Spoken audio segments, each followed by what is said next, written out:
Hello, ये है हमारा फाइनेंशियल सीरीज का चैप्टर नंबर 5 जो फाइनेंशियल सीरीज की हमारी ये सेकंड बुक है और उसका नाम है थिंक एंड ग्रो रिच।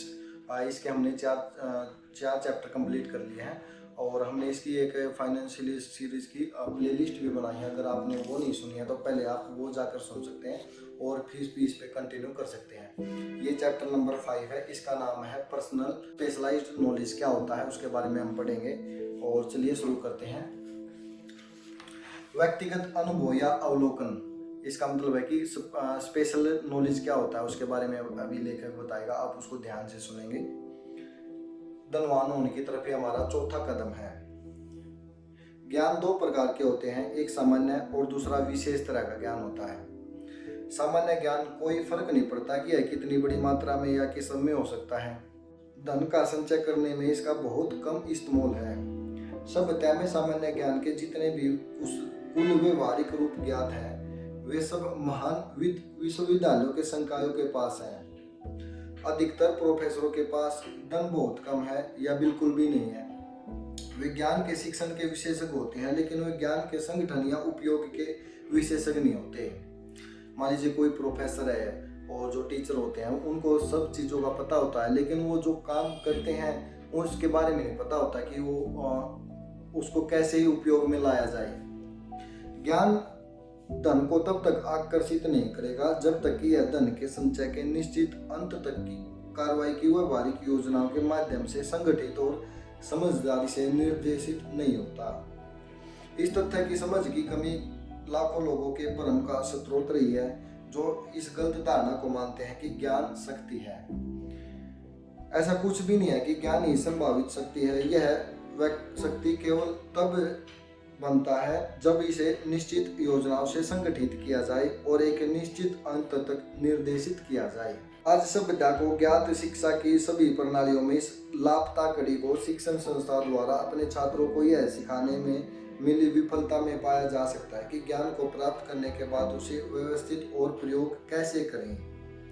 बहुत से लोग यह सोचने की गलती करते हैं कि चूंकि हेनरी फोर्ड की स्कूली शिक्षा बहुत थोड़ी थी वह एक शिक्षित आदमी नहीं है। वे लोग जो यह गलती करते हैं कि वह हेनरी फोर्ड को नहीं जानते, न ही वे एजुकेट का वास्तविक अर्थ समझते हैं। यह शब्द लैटिन शब्द एजुडो से लिया गया जिसका अर्थ होता है बाहर या भीतर से विकसित करना। एक शिक्षित व्यक्ति जरूरी नहीं है कि वह हो जो जिसके पास बहुत मात्रा में विशेष ज्ञान है। एक शिक्षित व्यक्ति वह है जिसने अपने मन के संकायों को इस तरह विकसित किया है कि दूसरों के अधिकारों का उल्लंघन किए बिना वह जो कुछ भी जानता है उसे उसके समतुल्य को प्राप्त कर सकता है। हेनरी फोर्ड अच्छी तरह से इस भाषा के अर्थ के भीतर के अंदर आते हैं।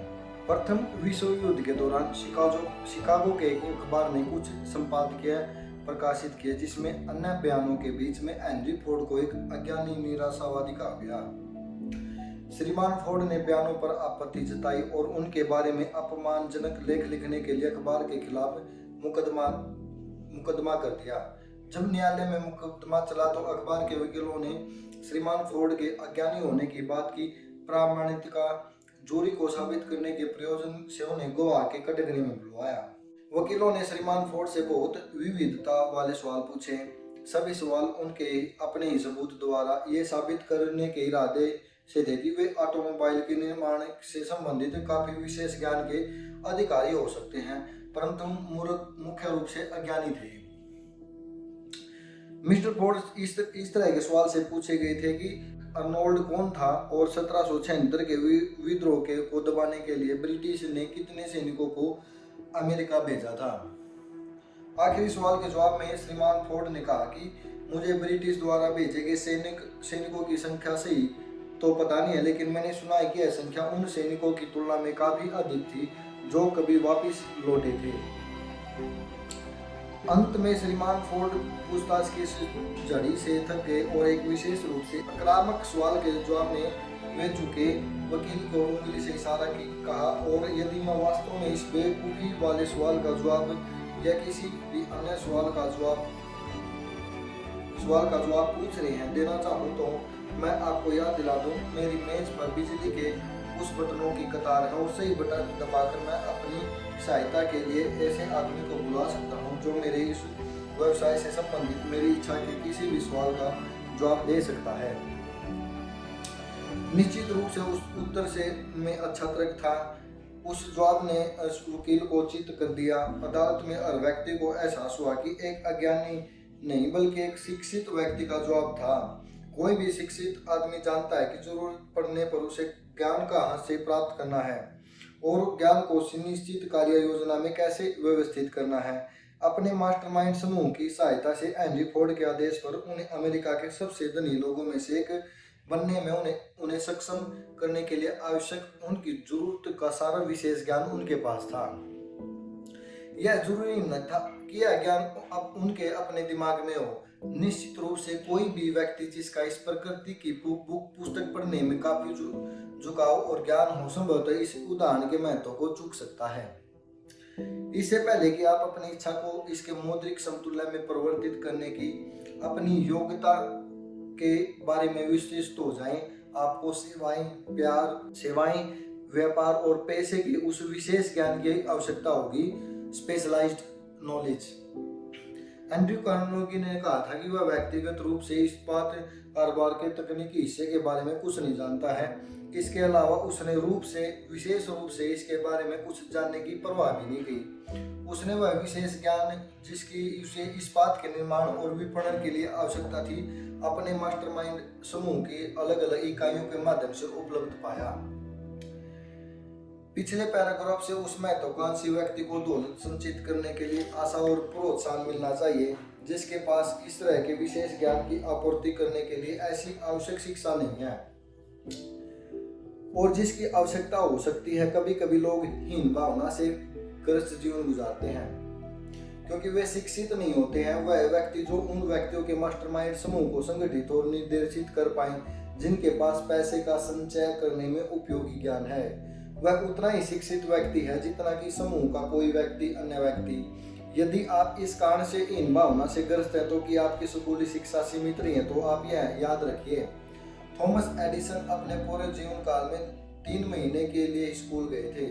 उनके पास शिक्षा की कमी नहीं थी, वे न ही वे गरीबी में मरे थे। हेनरी फोर्ड 6ठी कक्षा से कम ही स्कूल गए थे लेकिन वे वित्तीय रूप से काफी अच्छा प्रदर्शन करने में कामयाब रहे। विशेष ज्ञान सेवा की सबसे भरपूर मात्रा में और सबसे सस्ते रूपों में से एक है जिसे आप पा सकते हैं। यदि आपको संदेह है तो किसी भी विश्वविद्यालय के वेतन के रिकॉर्ड देख लें।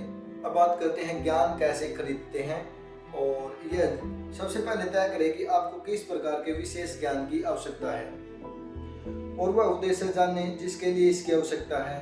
बहुत हद तक जीवन के आपके प्रमुख उद्देश्य वह लक्ष्य है जिसकी ओर आप काम कर रहे हैं आपकी आवश्यकता के ज्ञान को निर्धारित करने में मदद करेंगे। इस सवाल के हल होने के बाद आपको अगले कदम की आवश्यकता होगी कि आपके पास ज्ञान के भरोसेमंद सूत्रों के विषय में सही जानकारी हो। इनमें से अधिक महत्वपूर्ण है व्यक्ति का अपना अनुभव और एजुकेशन, अन्य लोगों के सहयोग से उपलब्ध अनुभव और शिक्षा, कॉलेज और विश्वविद्यालय, सार्वजनिक लाइब्रेरी, विशेष प्रशिक्षण पाठ्यक्रम, रात के स्कूलों और विशेष रूप से घर पर अध्ययन करने वाले स्कूलों के माध्यम से। जब ज्ञान प्राप्त कर लिया गया है तो इसे व्यवस्थित किया जाना चाहिए और व्यवहारिक योजनाओं के माध्यम से एक निश्चित उद्देश्य के उपयोग में लाया जाना चाहिए। ज्ञान का कोई मूल्य नहीं है सिवा उस ज्ञान के जिसे किसी उपयोग के उद्देश्य के लिए प्रयोग किया जाए। ये कारण है कि कॉलेज की डिग्री का अत्यधिक मूल्य नहीं होता। वे विविध ज्ञान के अलावा किसी और चीज का प्रतिनिधित्व नहीं करते। यदि आप अतिरिक्त स्कूली शिक्षा लेने के बारे में सोचते हैं तो पहले वह उद्देश्य निर्धारित करें जिसके लिए आप ज्ञान तलाश रहे हैं। फिर सीखें किन विषय सूत्रों से इस प्रकार का ज्ञान प्राप्त किया जा सकता है। सबसे सफल लोग सभी क्षेत्रों में अपने प्रमुख उद्देश्य, व्यवसाय या पेशे से संबंधित विशेष ज्ञान प्राप्त करना कभी बंद नहीं करते। वे लोग जो सफल नहीं होते आमतौर पर यह विश्वास करने की गलती करते हैं कि ज्ञान प्राप्त करने का समय स्कूल शिक्षा खत्म होने के समय ही खत्म हो जाता है। परंतु सच्चाई यह है कि स्कूली शिक्षा ही आपकी व्यवहारिक ज्ञान कैसे प्राप्त करते हैं इसे सिखाने पे रास्ते पे डालती है। इस बदली हुई दुनिया के साथ जो आर्थिक पतन के अंत में शुरू हुई शैक्षिक जरूरतों में चौंकाने वाला परिवर्तन भी आया। विशेषज्ञ का जमाना है। इस सच्चाई पर कोलंबिया विश्वविद्यालय की नियुक्तियों के सचिव रॉबर्ट मूर द्वारा जोर दिया गया। विशेष स्पेशलिस्ट की सबसे ज्यादा मांग। रोजगार कंपनियां विशेष रूप से उन उम्मीदवारों की मांग करती है जो किसी क्षेत्र में स्पेशल नॉलेज रखते हैं, जो जैसे अकाउंटेंट और बिजनेस स्कूल के MBA किए हुए छात्र, सभी किस्मों के इंजीनियर, पत्रकार, आर्किटेक्ट, दवाई विक्रेता, वरिष्ठ वर्ग के नेता और सक्रिय व्यक्ति। वह व्यक्ति जो परिसर में सक्रिय रहा है, जिसका व्यक्तित्व तो हर तरह का है, वह सभी प्रकार के लोगों के साथ तालमेल बिठा देता है और जिसने पढ़ाई में अच्छा काम किया उसके पास पूरी तरह से एजुकेशन गतिविधियों में लिप्त छात्र पर निश्चित बढ़त होती है। इनमें से कुछ ने अपनी चौतरफा योग्यता के कारण कई प्रस्ताव पारित किए, उसको तो 6 नौकरियों तक के प्रस्ताव मिले। इस धारणा से हटते हुए कि ए वर्ग के क्लास ए के छात्र सदा ही निरुपवाद रूप से बेहतर रोजगार के चुनाव पाने वाले होते हैं, मिस्टर मूर ने कहा कि ज्यादातर कंपनियां केवल एजुकेशन रिकॉर्ड नहीं देखती बल्कि गतिविधि रिकॉर्ड भी देखती हैं और छात्रों के पर्सनल व्यक्तिगतों को भी देखती हैं। अपने क्षेत्र में नेतृत्व करने वाली सबसे बड़ी औद्योगिक कंपनियों में से एक ने कॉलेज में भावी वरिष्ठों के विषय में श्रीमान मूर को लिखित में कहा, हम मुख्य रूप से प्रबंधन में काम में असाधारण प्रगति करने वाले व्यक्तियों में रुचि रखते हैं। इस कारण हम विशिष्ट शैक्षिक पृष्ठभूमि की तुलना में चरित्र, बुद्धि और व्यक्तित्व के गुणों पर अधिक जोर देते हैं। गर्मी की छुट्टी के दौरान कार्यालय, दुकानों और औद्योगिक व्यवसायों में छात्रों के ऊपर शिक्षुता ग्रहण कराने वाली एक प्रणाली का प्रस्ताव रखते हुए मिस्टर मूर ने इस बात पर जोर दिया कि कॉलेज के पहले 2 या 3 साल के बाद हर छात्र को एक निश्चित भविष्य पाठ्यक्रम चुनने के लिए कहा जाना चाहिए। यदि वह केवल मजे लेने के लिए गैर विशिष्टता वाले शैक्षिक पाठ्यक्रम में बिना उद्देश्य के घूम रहा है तो उसे छोड़ दे। कोई भी चीज जिसे बिना प्रयास और लागत के प्राप्त किया जाता है आमतौर पर उसकी कदर नहीं होती, अक्सर बदनाम होती है। इसलिए हमें सार्वजनिक स्कूलों में हमारे अद्भुत अवसर से इतना कम मिलता है कि आत्म अनुशासन जो हमें विशिष्ट अध्ययन के निश्चित कार्यक्रम से प्राप्त होता है कुछ हद तक उस बेकार के अवसर की भरपाई करता है जब ज्ञान बिना लागत के उपलब्ध था। पत्राचार स्कूल अत्यधिक व्यवस्थित व्यावसायिक संस्थान है। उनके ट्यूशन की फीस इतनी कम है कि वे शीघ्र भुगतान पर जोर देने के लिए मजबूर किए जाते हैं। भुगतान के लिए पूछे जाने के प्रभाव के कारण चाहे छात्र अच्छे अंक लाए या बुरे, वह पाठ्यक्रम को पूरा करता है जिसे अन्यथा वह छोड़ देता। पत्राचार स्कूलों को ने इस बिंदु पर पर्याप्त जोर नहीं दिया कि कोई सच्चाई है कि उनके संग्रह विभाग निर्णय, शीघ्रता और कार्रवाई और शुरू किए गए काम को खत्म करने की आदत पर बहुत अच्छे प्रकार के प्रशिक्षण का गठन किया गया। मैंने 25 साल से अधिक पहले अनुभव से सीखा है कि मैंने विज्ञापन में अपने घर पर पाठ्यक्रम में नाम लिखवा दिया। 8-10 सबक पूरा करने के बाद मैंने पढ़ाई बंद कर दी, लेकिन स्कूल ने मुझे बिल भेजने बंद नहीं किए। इसके अलावा उसने भुगतान पर जोर दिया, चाहे मैं अपनी पढ़ाई पूरी करूं या नहीं। मैंने निर्णय लिया कि यदि मुझे पाठ्यक्रम के लिए भुगतान करना ही है तो मुझे सबक पूरे करने चाहिए, अपने पैसे की कीमत वसूल करनी चाहिए। मैंने उस समय महसूस किया कि स्कूल की संग्रह प्रणाली कुछ ज्यादा अच्छी तरह से नियोजित है, लेकिन मुझे जीवन में बाद में पता चला कि यह मेरे प्रशिक्षण का एक महत्वपूर्ण हिस्सा था जिसके लिए कोई शुल्क नहीं लिया गया था। भुगतान करने के लिए मजबूर किए जाने से मैं आगे बढ़ा और कोर्स पूरा किया।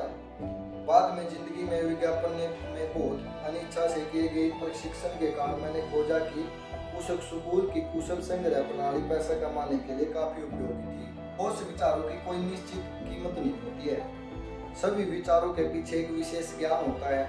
दुर्भाग्य से उन लोगों द्वारा जो बहुतायत में संपत्ति प्राप्त नहीं कर पाते, विचारों की तुलना में विशेष ज्ञान प्रचुर मात्रा में और अधिक आसानी से अधिग्रहित किया जाता है।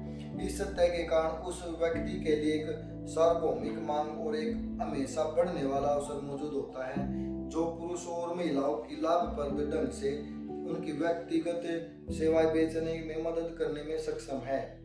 क्षमता का अर्थ है कल्पना, एक गुणवत्ता जिसकी धन की उपज के लिए एक डिजाइन की गई संगठित योजना के रूप में विचारों के साथ विशेष ज्ञान जोड़ देने की जरूरत है। यदि आपके पास कल्पना है तो शायद यह अध्याय आपको उसी धन की जिसकी आप इच्छा करते हैं की शुरुआत करने का एक दक्ष विचार दे सकता है। याद रखें कि विचार मुख्य बात है, उस विशेष ज्ञान बहुत ही पास है, आसपास पाया जा सकता है। ये था हमारा थिंक एंड ग्रो का चैप्टर नंबर 5। और अक्सर लोग सोचते हैं कि बहुत सारी पढ़ाई कर ली या डिग्री ले ली तो पैसा अपने आप आ जाएगा, लेकिन हिल यहाँ एक बहुत कड़वा सच बताते हैं, इसलिए इसे आसान भाषा में समझाता हूँ आपको भी। और नॉलेज दो तरह का उन्होंने बताया कि दो तरह का नॉलेज होता है, एक जनरल नॉलेज, एक स्पेशल नॉलेज। जनरल नॉलेज वो होता है जो हमें स्कूल कॉलेजों में मिलता है, इससे नॉलेज तो मिलता है लेकिन इससे दौलत नहीं बनती। प्रोफेसर के पास बहुत सारा नॉलेज होता है, क्या वे सभी अमीर होते हैं? शायद नहीं। और दूसरा स्पेशल नॉलेज होता है, यह वो ज्ञान है किसी खास लक्ष्य को पाने के लिए किया जाता है। जब आप अपनी जानकारी को किसी निश्चित योजना के साथ जोड़ देते हैं तभी वह पैसा कमा कर देती है। दूसरा है कि एक बड़ी गलतफहमी में सभी बताते हैं कि नॉलेज इज पावर। आपने सुना होगा कि ज्ञान ही शक्ति है, लेकिन ये कहते हैं बहुत अधूरी बात है। सच यह है कि ज्ञान सिर्फ संभावित शक्ति है, यह असली पावर तब बनता है जब आप इसे ऑर्गेनाइज करते हैं या एक्शन में बदलते हैं। बिना किसी प्लान के ढेर सारी डिग्रियां भी सिर्फ रद्दी के कागज होते हैं। आपको सब कुछ जानने की जरूरत नहीं है। सबसे दिलचस्प बात यह है कि अमीर बनने के लिए आपको खुद सब कुछ जानने वाला होने की जरूरत नहीं है। फॉर एग्जाम्पल, हेनरी फोर्ड बहुत पढ़े लिखे नहीं थे। एक बार उनसे किसी ने एक मुश्किल सवाल पूछा तो उन्होंने कहा, मेरे पास ऐसे बटन है जिन्हें दबाकर मैं उन लोगों को बुला सकता हूँ जो मुझे किसी भी सवाल का जवाब दे सकते हैं। इसे में क्या सीख मिलती है कि आपके पास एक मास्टरमाइंड ग्रुप होना चाहिए, यानी ऐसे लोगों की टीम जिनके पास वो सभी जानकारी है जो आपके पास नहीं है। स्पेशलाइज्ड नॉलेज कहाँ से लाए? अब बात आती है स्पेशलाइज्ड नॉलेज हमें कहाँ से मिल सकता है। अगर आपको अपने बिजनेस या करियर के लिए किसी खास जानकारी की जरूरत है तो आप उसे इन रास्तों से पा सकते हैं। पहला, अपना खुद का एक्सपीरियंस और आपकी खुद की मेहनत है। दूसरा है ऐसे लोगों की टीम जिनके पास वो स्किल हों। और तीसरा है स्कूल, कॉलेज और या ऑनलाइन कोर्सेज। और फोर्थ आता है लाइब्रेरी या किताबें। पूरी दुनिया का ज्ञान यहाँ पे है। ये कहते हैं कि जो इंसान स्कूल छोड़ने के बाद पढ़ना या सीखना बंद कर देता है वह एवरेज ही रह जाता है। सफल लोग हमेशा कुछ ना कुछ नया सीखते रहते हैं जो उनके लक्ष्य से जुड़ा हो। सिर्फ जानकारी इकट्ठा मत कीजिए, यह सोचिए कि आप उस जानकारी का इस्तेमाल करके किस समस्या का समाधान कर सकते हैं। अपना एक लक्ष्य तय करें, उससे जुड़ी जानकारी जुटाएं और एक योजना के प्लान में डाल सकते हैं। ये था हमारा थिंक एंड ग्रो रिच का चैप्टर नंबर 5 जिसका नाम था स्पेशलाइज्ड एजुकेशन। तो आपने मुझे इतना समय दिया, थैंक यू वेरी मच।